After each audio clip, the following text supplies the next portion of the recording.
अस्सलामुअलैकुम नाज़रीन। तारीख़ के औराक में कुछ नाम सिर्फ लिखे नहीं जाते बल्कि नक्श हो जाते हैं। कुछ लोग ताकत से मशहूर होते हैं, कुछ दौलत से, लेकिन एक इंसान ऐसा गुजरा है जिसकी पहचान न उसकी दौलत थी न उसकी फौज, बल्कि उसकी पहचान थी उसका इंसाफ, उसका ईमान और उसका अल्लाह से खौफ। वो इंसान उमर बिन अल-खत्ताब। आज हम उमर को एक अजीम खलीफा के तौर पर जानते हैं, लेकिन हमेशा ऐसा नहीं था। एक वक्त था जब उमर बिन खत्ताब इस्लाम के सबसे सख्त मुखालिफीन में से थे। उनका मिजाज सख्त था, फैसले मजबूत थे और कुरैश में उनका रौब था। इस्लाम फैल रहा था और ये बात उन्हें बर्दाश्त नहीं थी। यहां तक कि एक दिन उन्होंने फैसला कर लिया, अब बस मोहम्मद सल्लल्लाहु अलैहि वसल्लम को खत्म करना होगा। माज़अल्लाह हाथ में तलवार ली और निकल पड़े। लेकिन अल्लाह का मंसूबा कुछ और था। रास्ते में एक शख्स मिला जिसने कहा, उमर, तुम मोहम्मद को मारने जा रहे हो? पहले अपने घर को देखो, तुम्हारी बहन इस्लाम कबूल कर चुकी है। ये सुनकर उमर का गुस्सा आसमान को छूने लगा। वो फौरन अपनी बहन के घर पहुंचे, दरवाजा खोला और अंदर से कुरान की तिलावत की आवाज आ रही थी। गुस्से में आकर उन्होंने अपनी बहन को मारा, लेकिन जब खून देखा तो दिल नरम पड़ गया।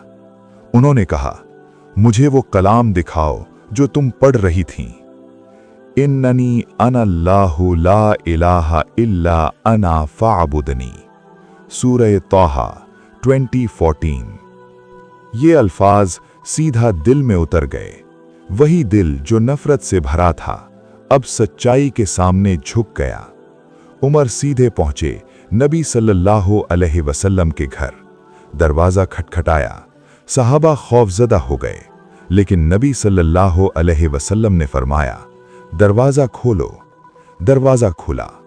उमर अंदर आए और फिर वो अल्फाज कहे जिन्होंने तारीख का रुख बदल दिया।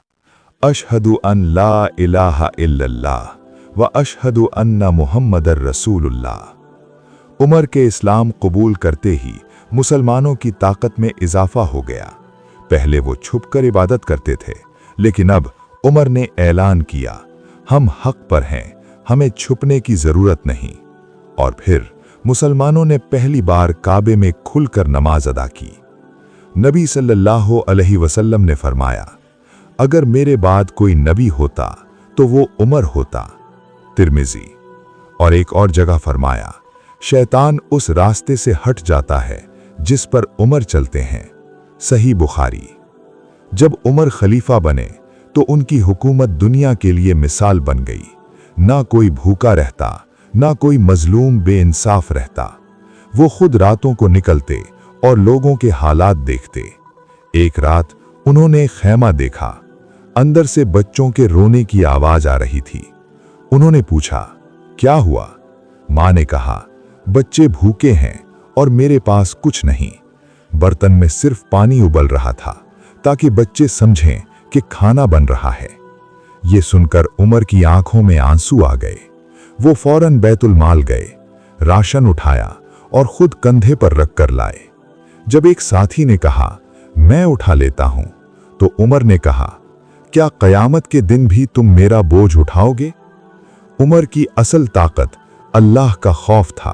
वो कहते थे कि अगर फुरात के किनारे एक कुत्ता भी भूखा मर गया तो उमर से पूछा जाएगा। इन्नल्लाह यअमुरु बिल अदली वल इहसान। वो हमेशा डरते थे कि कहीं उनसे किसी का हक न छिन जाए। इतनी बड़ी सल्तनत के खलीफा होने के बावजूद उनकी जिंदगी बहुत सादा थी। कपड़ों पर पैबंद, खाने में सादगी, कोई शाहाना जिंदगी नहीं। एक बार गैर मुस्लिम वफ्द आया। उन्होंने पूछा, खलीफा कहाँ है? लोगों ने कहा, वो दरख्त के नीचे सो रहे हैं। वो हैरान रह गए और कहा, तुमने इंसाफ किया, इसीलिए तुम्हें अमन मिला और तुम सो गए। आज हम कहते हैं हम मुसलमान हैं, लेकिन क्या हम में उमर जैसा इंसाफ है? क्या हम में अल्लाह का वो खौफ है? क्या हम सच के लिए खड़े हो सकते हैं? हम छोटी छोटी बातों पर झूठ बोल देते हैं, हक मार लेते हैं और फिर भी खुद को ठीक समझते हैं। उमर हमें ये सिखाते हैं कि असल ताकत जिस्म की नहीं, ईमान की होती है। असल कामयाबी दुनिया में नहीं, अल्लाह के सामने सुर्खरू होने में है। सोचो, एक शख्स जो इस्लाम को खत्म करना चाहता था, वही शख्स इस्लाम का सबसे बड़ा मुहाफिज बन गया। ये अल्लाह की हिदायत है, वो जिसे चाहे अंधेरों से निकालकर रोशनी में ले आए। अगर तुम चाहते हो कि तुम्हारी जिंदगी भी बदल जाए तो उमर जैसे बनो, सच के साथ खड़े हो जाओ, अल्लाह से डरो और इंसाफ करो। या अल्लाह, जिस तरह तूने उमर बिन खत्ताब के दिल को हिदायत दी, हमें भी सच्ची हिदायत अता फरमा। या रब, हमारी कमजोरियों को ताकत में बदल दे और हमें अपना सच्चा बंदा बना ले। आमीन।